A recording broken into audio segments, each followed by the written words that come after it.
आखिरकार ईडब्ल्यूएस के 10% आरक्षण को लेकर चल रहे विवाद पर सुप्रीम कोर्ट ने फैसला सुनाकर विराम लगा दिया है और 3:2 के बहुमत के साथ 10% ईडब्ल्यूएस कोटा को संवैधानिक घोषित कर दिया है। यह फैसला सीजेआई यूयू ललित के नेतृत्व में 5 जजों की संवैधानिक पीठ द्वारा सुनाया गया है। यदि बात करें ईडब्ल्यूएस आरक्षण की, तो इसे साल 2019 में 103वें संविधान संशोधन के माध्यम से भारतीय संविधान के अनुच्छेद 15 और 16 में संशोधन करके लाया गया था। इसके माध्यम से अनुच्छेद 15 में क्लॉज 6 और अनुच्छेद 16 में क्लॉज 6 जोड़ा गया, जिसके अनुसार आर्थिक रूप से पिछड़े वर्ग के लोगों के लिए आरक्षण यानी ईडब्ल्यूएस कोटे की व्यवस्था की गई। आपको बता दें कि आर्टिकल 15 क्लॉज 6 राज्य को एससी, एसटी और ओबीसी के अलावा देश के सभी आर्थिक रूप से कमजोर वर्ग के लोगों के लिए विशेष प्रावधान बनाने का अधिकार देता है और साथ ही यह शिक्षण संस्थानों में भी आर्थिक रूप से कमजोर वर्ग के लोगों के लिए प्रवेश हेतु भी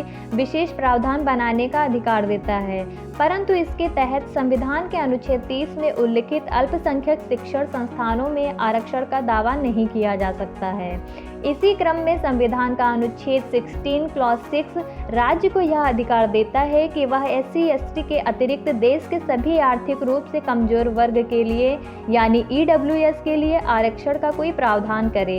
इस कोटे की आरक्षण की सीमा अधिकतम 10% निर्धारित की गई है, जो विद्यमान आरक्षण के अतिरिक्त है।